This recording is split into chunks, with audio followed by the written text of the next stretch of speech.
Olá, bom dia. Nós somos a AGCOP, uma empresa de consultoria empresarial no formato de cooperativa. E estamos aqui hoje para conversar, eu, Nelson Castro, e o Marcos Bertoli, que é o meu vice-presidente, para a gente falar um pouquinho do nosso trabalho de consultoria. Bom dia, Marcos. E aí, Nelson, tudo bem? Tudo bem com vocês também? Eu acho que é importante a nossa conversa aqui, para nós falarmos de alguns objetivos em que nós, enquanto cooperativa, que você vai citar muito bem aí, temos alguns propósitos e alguns serviços a serem prestados para a nossa comunidade. Então, o Marcos é especialista em M&A, que é compra e venda e fusão de empresas. Então, eu vou fazer perguntas para ele dizer um pouquinho de como é esse trabalho. Eu começo perguntando para você, como é que é o valuation? Quem faz o valuation? Que formato de empresa pode fazer o valuation? Bom, eu acho que o princípio de tudo é esclarecer o objetivo do processo, né? Primeiro que a palavra valuation é uma tradução, é uma palavra em inglês que tem a tradução de valoração, avaliação do negócio.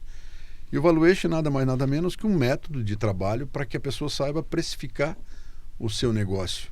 Porque, por exemplo, eu sempre cito que ser um corretor e precificar um valor de um imóvel é por metro quadrado e localização e tamanho. Então a precificação ela é mais justa e praticamente um commodity que é o mercado que determina. Agora, um valuation é o valor de uma empresa. Quanto vale uma empresa que está naquele determinado imóvel? Então isso tem uma metodologia que aborda várias temáticas, né?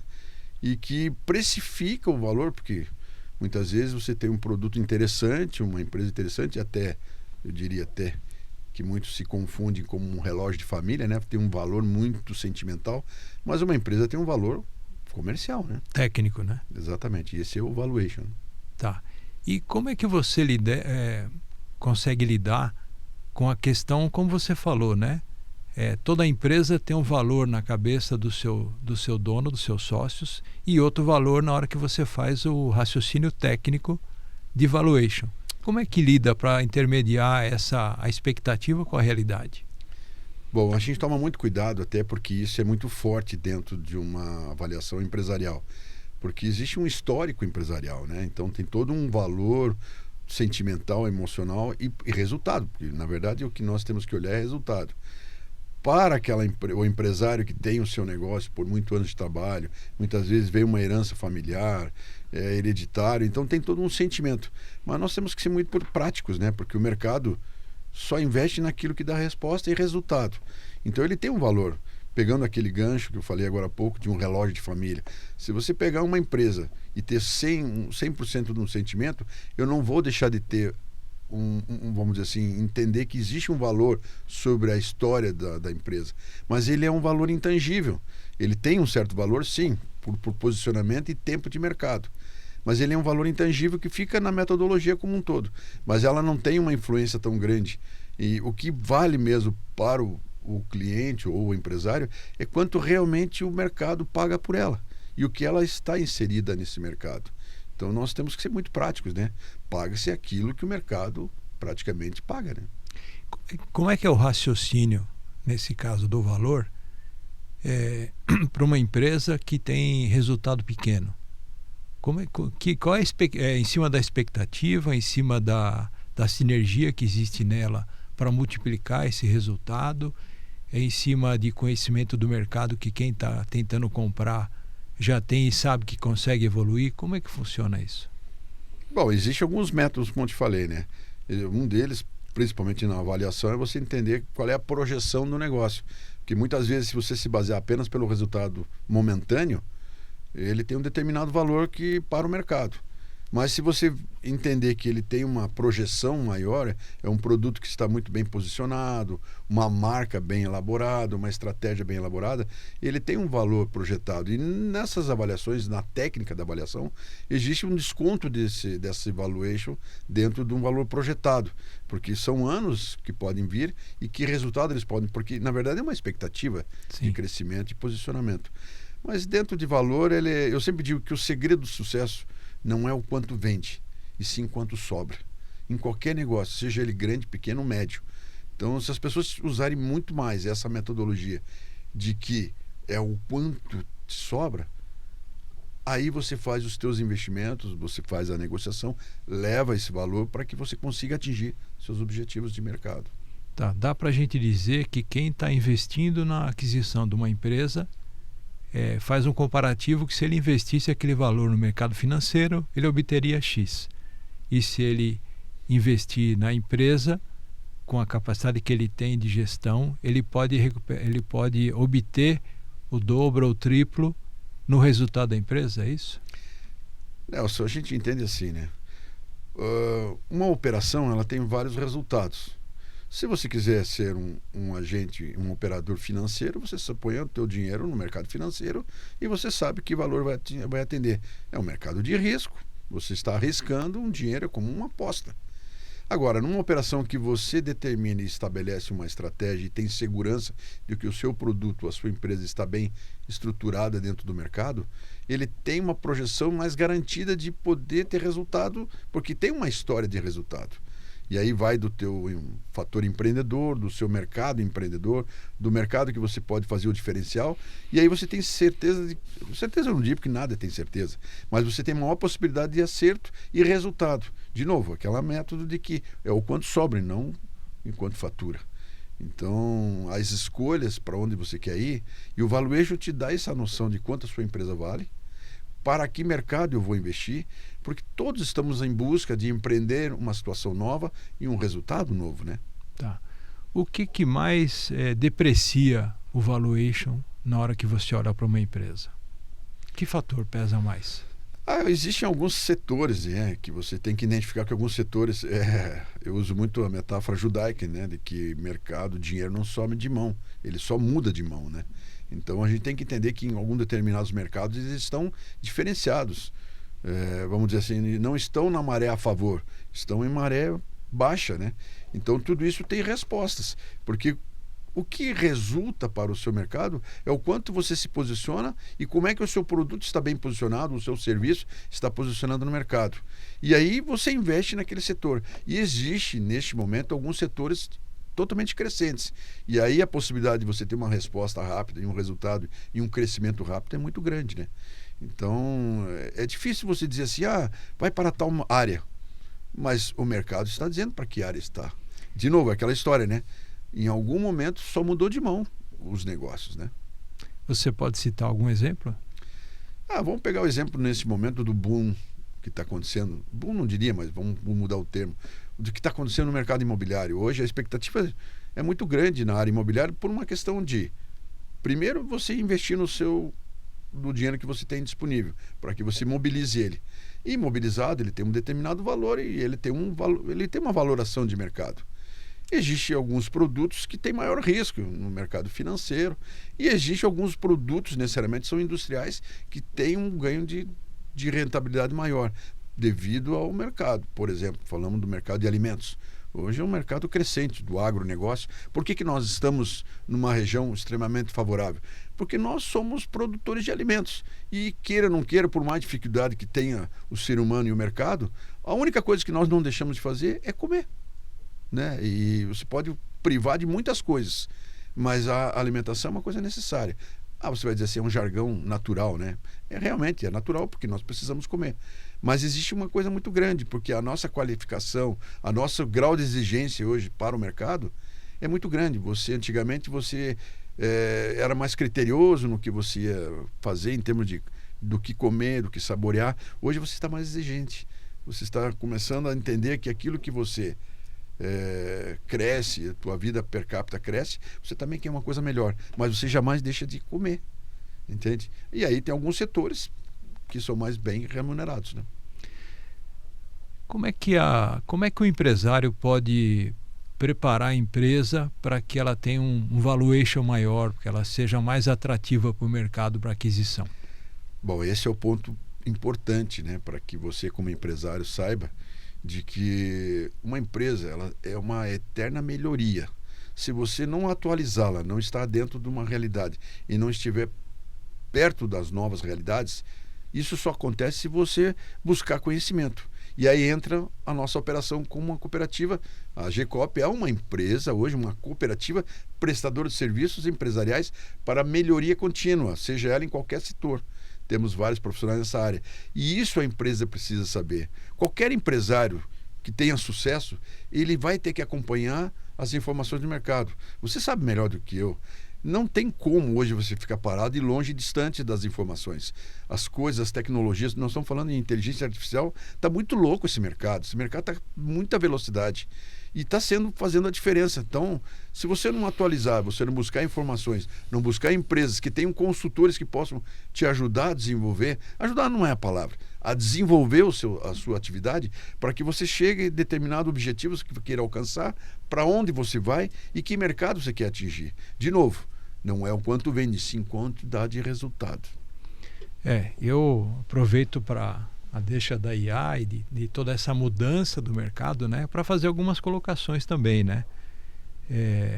Eu estou vendo uma corrida de umas 12 gigantes investindo bilhões de dólares para desenvolver a IA, para ter uma capacidade maior, para ser mais interativa, enfim, para facilitar a vida.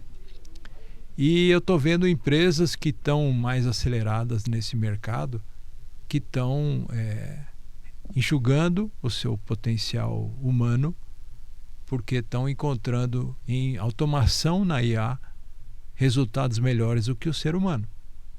E alguns empresários, claro, sempre os americanos, né, que estão na frente disso, alguns chineses dizendo, viu, o que o sujeito fazia, aquela análise que o sujeito fazia ali, que ele levava 2, 3 horas, e planilhas, a IA faz em segundos, sem planilha, e é assertiva, e ela faz do jeito que eu treinar ela. Enquanto que o profissional que estava ali, às vezes ele se desvia, às vezes ele tem um problema humano, às vezes ele tem um problema com a família. Então, essa corrida está cada vez mais acelerada. E o que eu vejo é que aquele que tem, não é mais uma consulta de texto que se faz para IA, é um agente que você treina para ele realizar um trabalho. Ele avalia o contexto, ele raciocina, ele implementa uma solução e ele realiza. Então, é muito mais adiante do que a gente tem visto ainda nos momentos iniciais. Isso tem feito a diferença de uma forma muito forte. Você vê aí as Big Techs dispensando 2.000, 10.000, 15.000 pessoas que faziam trabalhos repetitivos, mecânicos, que a IA está fazendo sozinha.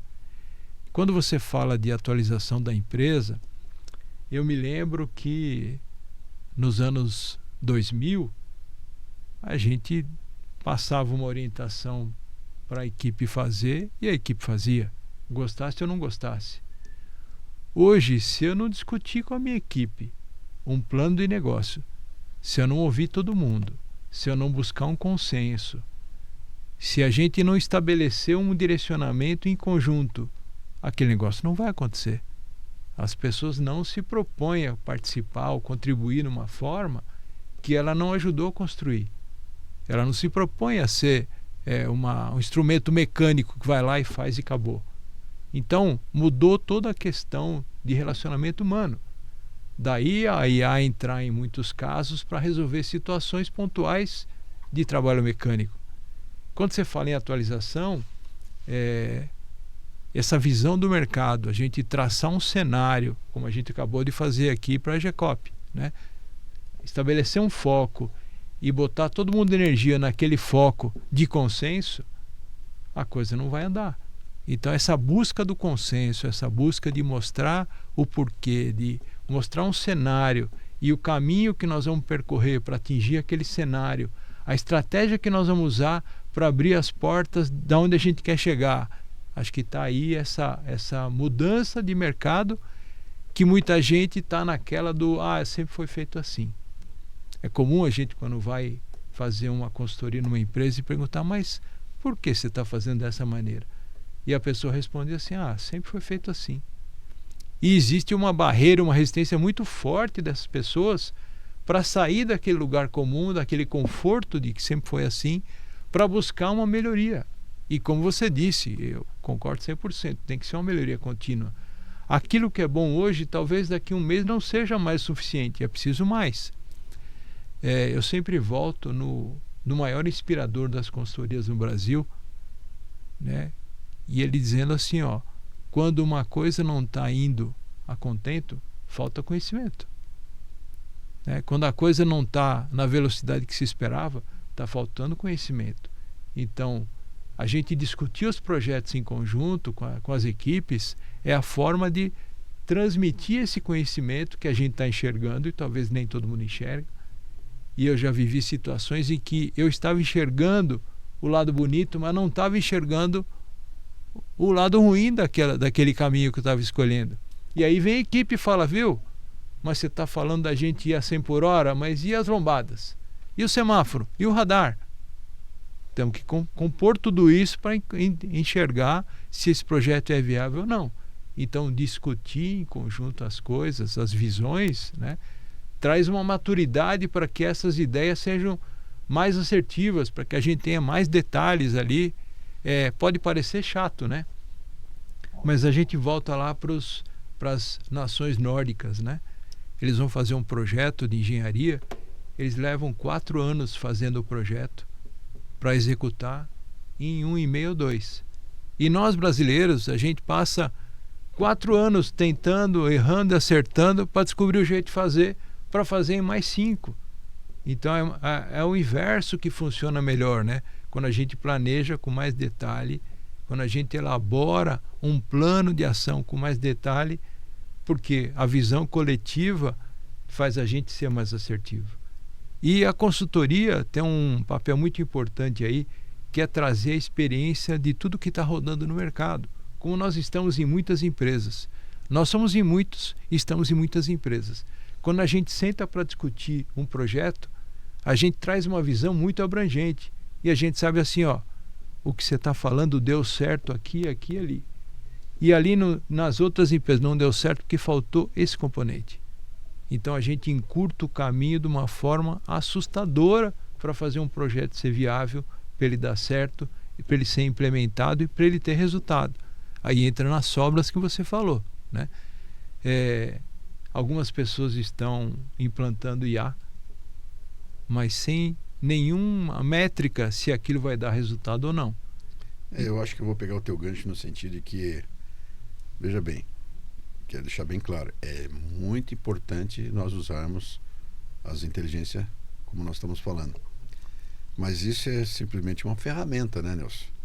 Porque, na verdade, você conduziu toda a tua fala agora e você iniciou falando da inteligência artificial, que isso acaba dando velocidade em muitas informações e você falou, inclusive, abrange custos operacionais, diminuição de pessoas. Mas, na verdade, o IA ele veio para uma ferramenta que acelera o processo. De qualquer forma, você pode até ter um custo operacional menor, com menos gente trabalhando, mas, de qualquer forma, toda aquela experiência que está lá, alavancada e concentrada numa informação, ela agiliza as respostas que você quer para a tua empresa. Eu entendo que necessariamente não é só uma questão de redução de custos de mão de obra ou inteligência de pessoas que trazem essa informação, mas ela precisa estar lá porque toda aquela operação, tudo que deu certo e deu errado, está lá informado, e aí o IA faz um resumo e te acelera para a tomada de decisões. Então isso tem que ser uma ferramenta e ela vai crescer cada vez mais e vai fazer exatamente isso que você falou. Aquela inteligência que você tem de conhecimento, de informações que você está trazendo de uma outra operação, de uma outra realidade empresarial que você não conhecia, isso traz para você uma inteligência e uma essência de informações que a gente não domina. Eu sou um cara lá, um empresário que tem uma determinada área industrial, produção, não me interessa. De repente veio uma informação que é similar à minha, de um segmento que não tem nada a ver comigo muitas vezes, mas traz a informação que dá inteligência para eu tomar a decisão e investir no setor. Então a inteligência artificial tem esse papel, acelera um monte de processo. Por exemplo, quando a gente fala numa internacionalização, todo mundo tem um sonho, porque vive trabalhando em cima de expectativa de receitas, e criar divisas, receita em dólar, em euro. Todo mundo tem um sonho de poder ganhar mais, De novo, ganhar mais o possível, a concentrar mais. E aí essas informações podem agilizar e dar velocidade, porque às vezes você não tem nem custo operacional para bancar um profissional nessa área, E aí essa inteligência, ela vem, claro, precisa operacionalizar, precisa pôr em prática, então precisa das pessoas. Então a gente usa a ferramenta, dá agilidade e toma as decisões e põe as pessoas certas. Esse é o foco. E isso tem a ver com o que nós iniciamos a conversa. Tudo isso está dentro de uma valoração de um negócio.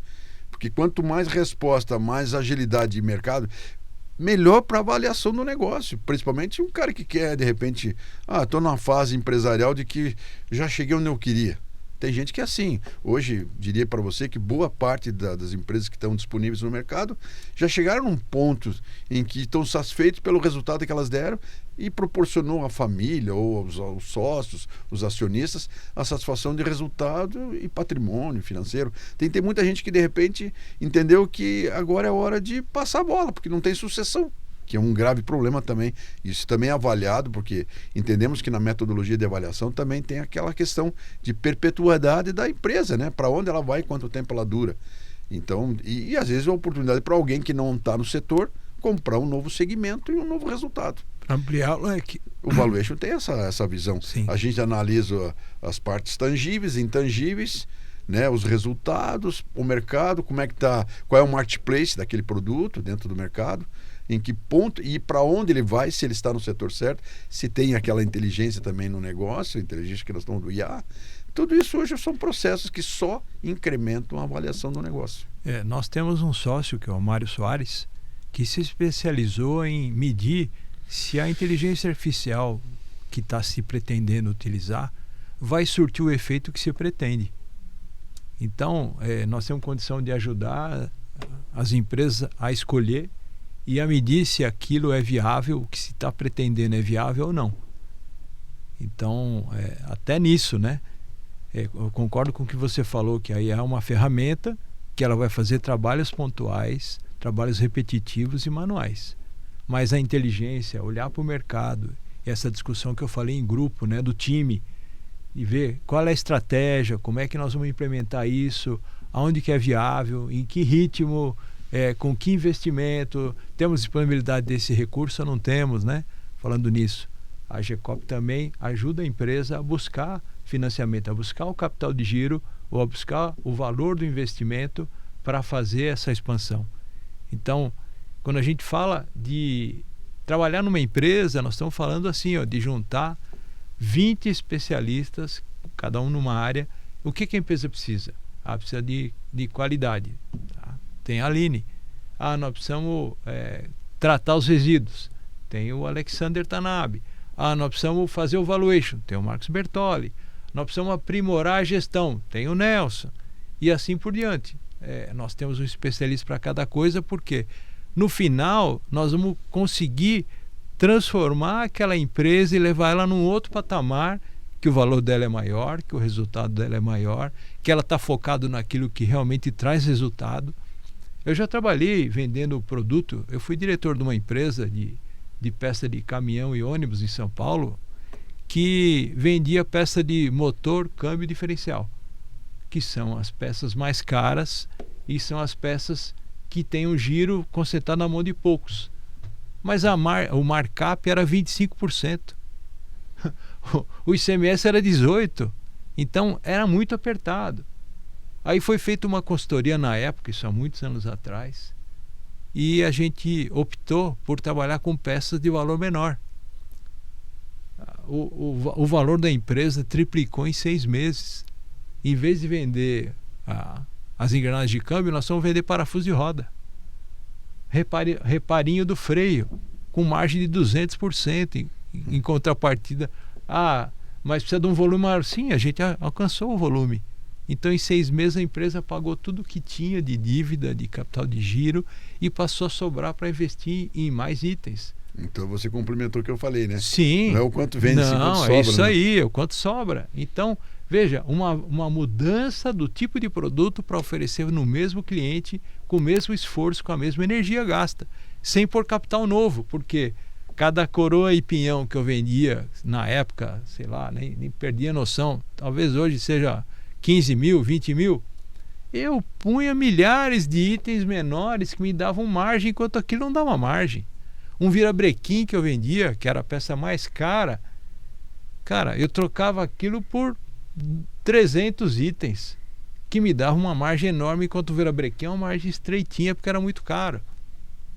Então, esse olhar, né, Onde está o meu cliente? O que mais eu posso vender para ele? Né? E outros clientes que eu não estou vendendo hoje, porque a minha linha de produto é muito restrita, será que eu tenho condição, com o mesmo fornecedor, de ter outros itens que têm margem melhor para oferecer? Tudo isso está na gestão, nesse cenário que a gente está falando de montar para a empresa, enxergar as oportunidades, aproximar as partes, falar, se eu tivesse um contato na Bosch, eu ia ter condição de vender peças que hoje eu não vendo, que tem alto valor agregado. Ué, vamos buscar esse. A consultoria ajuda você a abrir as portas na Bosch, na ZF, na Metal Leve, enfim, né? Nas empresas que estão aí, que são referência e que facilita a tua entrada no mercado. Ah, é fácil? Não, não é fácil, mas com o tempo tudo é possível. Eu vou pegar aí, já pegando toda a tua fala agora, você fez um resumo do que é importante e o que é necessário. Então, vou pegar o gancho da qual eu trabalho. Se eu for fazer uma valoração do negócio, é exatamente para isso, para que você possa determinar e indicar qual é os melhores resultados e para que mercado e segmento você deve atuar. Então, você está falando a fala que é o mercado quer. De novo, não é uma questão de volume, é uma questão de resultado, né? Porque daí você sabe que você permanece mais no mercado. E aí o papel de uma avaliação exatamente é para que isso aconteça, para que você saiba exatamente precificar e que determinado mercado é mais favorável. E tem um fator muito importante também, porque às vezes pode haver uma cisão empresarial, pode haver uma joint venture, tem todo um processo, porque a avaliação faz isso também, te dá garantias e te dá condições de você poder ser justo entre as partes, até numa questão de uma decisão judicial, saber exatamente quanto vale aquela companhia, para que ambos os sócios possam fazer um bom acordo, ou de repente até a venda, ou uma joint venture, ou pode ser até uma nova aquisição, para que você entenda qual é o tamanho do teu negócio e se a tua empresa tem esse lastro suficiente. Então esse é o nosso papel, né? Além de fazer todo um aconselhamento na área de consultoria para melhoria contínua da empresa, para ela chegar a um patamar de que de repente até na valoração de uma nova transposição de propriedade, na venda para um novo grupo, que hoje está acontecendo muito isso, né? Hoje as grandes empresas aí, elas estão comprando novas empresas para dar velocidade de cadastral, velocidade de negócio com resultado. É mais fácil, em vez de eu vir montar um negócio novo, é muito mais fácil eu comprar uma empresa rodando, porque ela já tem um capital de giro rodando, ela já tem uma geração de caixa. Tem cliente, né? Se o cara já é bom em gestão, já está muito bem preparado para isso, comprar uma nova empresa não é uma questão de dizer, será que o negócio é bom ou é ruim? É porque isso dá velocidade, porque ele quer determinado mercado, ele quer determinados fornecedores, determinados relacionamentos com alguns clientes locais. Isso dá velocidade, e isso está acontecendo muito no mercado. Grandes empresas estão vindo para o interior e vice-versa, né? Para justamente acelerar o processo. Eu sou muito a favor disso, trabalho na área, entendo isso, que não é impossível você iniciar um negócio do zero, começar. Mas ele é muito caro. Pelo resultado que você teria se você comprar uma empresa já rodando e ajustar toda a tua força, a sua energia, todo um capital que você tem para você em comprar uma empresa rodando. Te dá velocidade, olha a tua experiência. De repente você tem uma empresa lá que está disponível para o mercado e que você está interessado nela, você é do setor e você já é um cara de sucesso do setor. Se você compra aquela empresa, você comprou mais um espaço nela e você aumenta rapidinho. E isso está acontecendo muito grande no mercado. As empresas estão procurando novos cases para ampliar e ganhar mercado. É isso aí. O valuation tem esse papel também, né? Sim, sim. Eu imagino que as possibilidades para uma empresa são muito grandes. E às vezes quem está ali não é que está cansado, mas diminuiu o apetite por abrir espaço novo. Eu vejo famílias que, passado 30, 40 anos, meio que perde o apetite do crescimento, da especialização e da abertura de novos mercados. É a hora que vale a pena uma venda, uma fusão, enfim, né, uma joint venture, alguma coisa, porque aquele que vem com apetite novo e dá um novo ânimo, né, um sangue novo na empresa. E quantas vezes eu vi que essa empresa que está vindo vem com um método muito bacana, vem com uma dinâmica diferente, capaz de atender melhor aqueles clientes e conseguir ampliar o volume de venda em cada um, fidelizar mais os clientes. Então essa renovação é importante. Ou a própria família chama a consultoria para fazer essa aceleração. Uma outra coisa que você falou ali... Só para complementar o que você falou, um fator muito importante hoje na questão da negociação, né, e na possível venda da empresa tem a ver com a sucessão. Porque às vezes você passa uma vida inteira a família tocando aquele negócio, mas lá na frente não tem um sucessor e nem perguntaram para ele se ele queria sucedê-lo. Sim, né? sim. E as empresas estão entendendo isso. Então chega um determinado ponto e que é feito isso para que possa ofertar essa empresa para o mercado, porque a sucessão não existe mais. Então, e às vezes a pessoa já está num nível de aposentadoria, já está tomando algumas outras decisões para mudar, inclusive, de comportamento de vida, quer começar a viver de uma forma melhor, né? E aí, melhor que eu quero dizer, sem o compromisso tão quanto, né? E aí a falta de sucessão faz com que ele acaba fazendo a avaliação do negócio e ofertando para o mercado. Isso é muito forte hoje em dia, principalmente depois do comportamento da pandemia aí, né? Porque, nossa, o que o mundo mudou após a pandemia serviu de lição para muito. Eu falando isso de empresários pequeno, médio e grande. Muita gente mudou a sua visão de vida. E isso tem a ver também com os negócios. É uma coisa muito interessante. Sim. Uma outra coisa que eu lembrei, você falando de sócios, né? Que a gente faz também com bastante frequência o pacto entre os sócios, determinando quem cuida de que área para evitar conflito. Numa situação crítica, como é que os sócios se representam, se as esposas entram no negócio ou não, se os filhos entram no negócio ou não. Se numa cisão, não deu mais certo, tá, como é que fica? Como é que calcula o valor da empresa? Então, quando isso tudo está no pacto societário, facilita, evita estresse, evita briga, evita racha, evita tudo. Porque o sócio fala, eu estou desanimado com a empresa, acho que era melhor sair. Tudo bem, está escrito lá, nós combinamos como que isso acontece. Eu vi no passado, em hospitais e clínicas, uma disputa absurda, um desgaste enorme dos médicos, dos sócios, em cima de como dividir a empresa. Alguém quer sair, quem quer sair acha que vale um monte, e quem quer pagar o mínimo. Quando isso está estabelecido previamente, quando não existe o conflito, quando está tudo em paz, quando existe harmonia, é muito fácil você mediar e estabelecer uma regra. Depois que tem um interesse divergente, é muito difícil ajustar. E eu até vi ao contrário, né? Uma empresa que era meu fornecedor, que tinha um dos fundadores, era majoritário, e ele fez tudo para que o pacto de sócio era tudo proporcional para ele comprar dos irmãos. E lá na frente, os irmãos se puseram contra ele, porque a visão dele de atendimento ao cliente não era a melhor possível para a época, e foi ao contrário. Aquilo serviu contra ele. E os irmãos, que eram mais 4 ou 5, compraram a partir dele, pagaram, e a empresa cresceu absurdamente depois disso. Então, eu conheço situações como essa que eu vivi de perto, em que o patriarca que está ali tocando o negócio, pode ser que a visão dele não está mais coerente com a realidade do mercado atual. E ele estando no conselho, por exemplo, é melhor para a empresa do que ele estando ali. Eu ouvi de um grupo de empresários de Toledo, um deles falou assim, olha, quando eu passei a dirigir a empresa, que era um grupo, né? Quando eu passei a dirigir a empresa cresceu. Eu saí, passei para o meu sócio, cresceu mais ainda. E esse saiu, passou para o terceiro, que cresceu mais ainda. Ou seja, a renovação é interessante, que vai mudando a visão e vai criando novos mecanismos, e aquilo vai acelerando o negócio. Então, essa questão de você ter a coragem de falar, viu?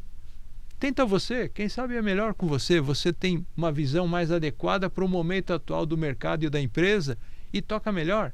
E eu fico aqui no conselho, eu fico na retaguarda, eu fico na diretoria. Então, essa humildade tem ajudado empresas a acelerar muito o negócio. Eu, pegando o gancho que você está falando, como é que você administra uma negociação entre a família, por exemplo, numa cisão? Primeiro passo, eu diria o seguinte, isso é uma questão de ordem jurídica, né?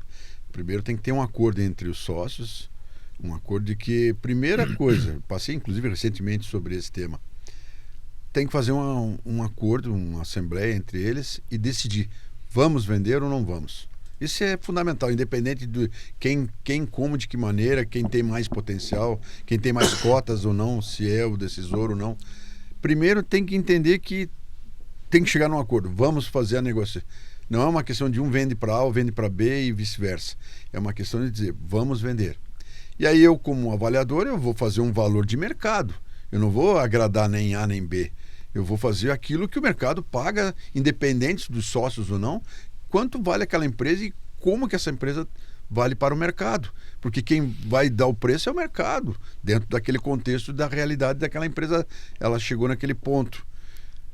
E aí se determina um valor, e aí o que eles vão fazer? Se eles vão vender para os próprios sócios ou não, aí a coisa já está definida, mas é o que eu disse, tem que deixar muito claro, independente dos pactos, como se disse, porque isso também é questão de ordem jurídica, uma vez definido, vamos vender, o assunto aí fica para o jurídico, vamos dizer assim. Mas eu, como avaliador, eu digo assim, o meu papel é ser imparcial, estar mais dentro da realidade, quanto essa empresa vale para o mercado. Esse é a metodologia mais correta. Porque você sabe que se for para discussão de sócio, isso vai dar uma briga eterna, né? E aí é uma questão de ordem jurídica.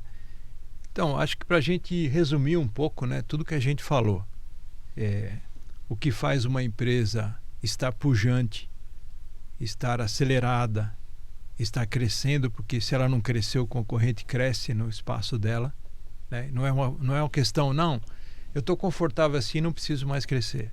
Se você não crescer, alguém toma o teu espaço e você vai ser reduzido. Então, a primeira coisa é você estar sensível à demanda atual do mercado. O mercado está puxando para um lado e você teimosamente está insistindo no outro lado. O mercado está reduzindo o preço. Isso é péssimo, mas o mercado está reduzindo o preço. Eu vou ficar sentado em cima da minha marca ou eu vou partir para a competição? Isso vai prejudicar meus indicadores, sim, mas eu tenho alternativa. Se eu permanecer com a minha margem do jeito que está, preservando, eu vou ter espaço no mercado ou eu estou perdendo ou estou correndo o risco de perder os principais clientes. Então, é uma decisão forte, importante, mas que tem que ser tomada. E como é que eu faço isso? Eu vou medir qual é a possibilidade de eu perder os principais clientes. Vou conversar com eles. Vou montar uma estratégia de como eu vou proceder com eles para que não corra risco de eu pôr o meu negócio à deriva. Então eu vou medir a febre, vou medir o que estão fazendo meus concorrentes, vou montar um cenário, como a gente falou, para a perpetuidade da empresa. Que métodos eu estou usando? Eu tenho representante. Só? Quando o representante está no meio da estrada e o cliente quer alguma coisa, quer tirar uma dúvida, quer um preço, como é que funciona? Outro dia eu estava fazendo uma pesquisa, segunda-feira eu estava fazendo uma pesquisa de um determinado produto para um cliente. Os telefones que estavam no site dessas empresas, eu peguei 10 empresas para perguntar. Ninguém atendeu. Então eu experimentei, alguns eram número de celular, eu experimentei botar uma mensagem, mandar uma mensagem para aquele número. Uma empresa levou 3 dias para me responder. As outras não responderam a mensagem. Então, que processo de venda é esse que ninguém atende o telefone e ninguém responde uma mensagem? Então, se eu quero ter um trabalho comercial amplo, eu tenho que estar na internet, eu tenho que ter uma loja virtual, eu tenho que ter uma equipe de vendas interna, eu tenho que ter uma equipe de vendas externa, eu tenho que ter um marketing aplicado ao cliente, enfim, uma gama de soluções que vão me trazer um resultado. Se eu estou fazendo só um ou só 2, se o meu vendedor interno não tem um roteiro de visita, não tem um CRM, eu estou deixando dinheiro na mesa. Eu estou gastando pouca força onde eu podia ter muita força. Isso custa caro? Não custa caro. Isso é muito barato. Tem até CRM gratuito. O que é o problema? Eu mostrar para o meu vendedor, mostrar para o meu SDR que aquilo vai trazer uma aceleração do negócio dele e da empresa como um todo. Então, se eu ficar parado ali, deixando cada um fazer como quer, talvez esse como quer não seja o suficiente para o mercado atual, competitivo, com juro alto. Falando em juro alto, meu Deus do céu, quantas empresas estão passando apertado agora porque o capital de giro dela é de terceiro, está usando dinheiro do banco no capital de giro. E aquilo pulou de 4% ao ano para 25%, 30% ao ano. Ninguém tem margem para suportar uma taxa de juros desse tamanho. Então, quem estava na dependência exclusiva de capital de terceiro está enfrentando muito problema. Aí vocês viram as grandes varejistas brasileiros com dificuldades enormes, buscando capital e pagando caríssimo por isso. Então, vejam, é uma conjuntura muito grande, é coisa para passar uma semana aqui falando, né? Que a gente entra numa empresa, tem lá o checklist, nós vamos olhando, ponto a ponto, e vamos discutindo com os empresários uma forma de resolver cada item desse. O que mais você poderia resumir, Marcos? Bom, Nelson, vamos dizer assim, qual seria a minha recomendação numa questão de valoração melhor do seu negócio, né? Primeiro são os resultados, para que a gente possa entender todo o contexto do mercado. Mas a minha recomendação seria o seguinte, isso eu aprendi. Você tem que colocar os números contabilmente organizados. Sua empresa tem que estar organizada desde o começo. Confiáveis, né? Confiáveis, porque se tem uma coisa que é muito difícil, é você levantar a valoração de uma empresa com as informações que ela tem. Elas são só gerenciais, elas não são contábeis, nem auditadas. Falando isso, para quem quer fazer uma prospecção de financiamento ou de uma própria aquisição, uma fusão empresarial, ela precisa provar dados, porque uma coisa é você saber que a empresa existe, que tem resultado, mas para você. Agora, como é que eu comprovo isso para um sócio, para um investidor que não me conhece? Ele não vai olhar só para a minha capacidade humana, ele quer saber de resultados. E os resultados estão nos números contábeis, auditados. Isso é muito importante, porque para você avaliar uma empresa, você se baseia em várias temáticas, vários temas dentro do negócio. E um deles é contabilmente os números para dar resultado, porque as pessoas querem saber qual é o resultado que aquela empresa dá real, financeiramente. Né? E as dificuldades das empresas de ter números e dados é muito grande. É uma cultura que nós temos, infelizmente ou infelizmente, que você, de repente, não consigo colocar todos os dados quentes lá, vamos dizer assim, né? Mas, caramba, se você não tiver, você não tem espaço. E uma empresa, para ser bem adquirida e ter uma valoração melhor, ela tem que ser comprovada. Até para fazer um financiamento, até para fazer a própria aquisição. Uma empresa estrangeira que quer investir no teu negócio, pô, ela não vem aqui só porque você é conhecido do mercado. Ela vem aqui porque ela tem números, tem factos. E ela pode contabilmente identificar isso através de uma due diligence, né, que é um termo muito usado na avaliação, pós-negociação, porque, na verdade, o que é um due diligence? Na verdade, é quando você faz a transação, inicia a operação e o comprador está interessado, ou o investidor, ele começa a fazer uma investigação real na sua empresa, faz uma investigação através de um due diligence, que já é um passo avançado na aquisição, né? Para chegar no determinado ponto. Mas para isso tem que estar muito bem organizado. Então, o meu aconselhamento é: coloque seus dados nas mãos. Coloque seu contador, organize as suas informações para que você possa comprovar qual é o real valor que você tem. Esse é o valuation. Eu tenho um exemplo bem ilustrativo disso, que o que se tem notícia da fusão mais rápida que aconteceu no Brasil nos últimos tempos foi do Itaú e do Unibanco. Diz que o Unibanco tinha os dados tão bem elaborados, tão detalhados, que em 3 dias se avaliou e se fechou o negócio.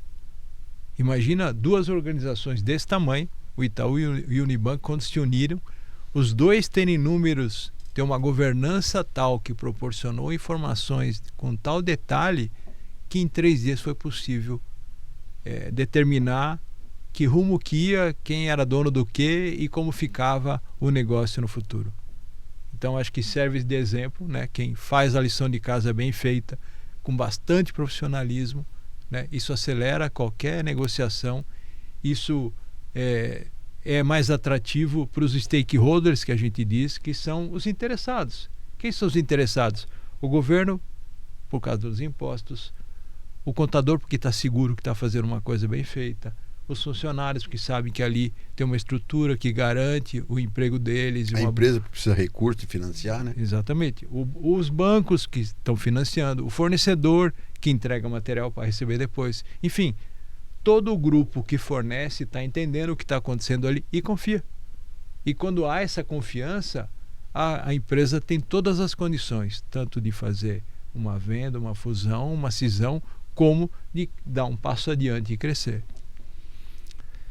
Gente, nós chegamos no final. Agradeço a atenção de todos. Nós da GECOP estamos felizes de poder falar um pouquinho do que a gente faz, do que a gente conhece, do quanto a gente encurta caminho para o empresário. E conte conosco. Está aqui, entrando no nosso site www.gcop.com.br, você tem ali uma fotografia do que é a GECOP. Muito obrigado e até a próxima.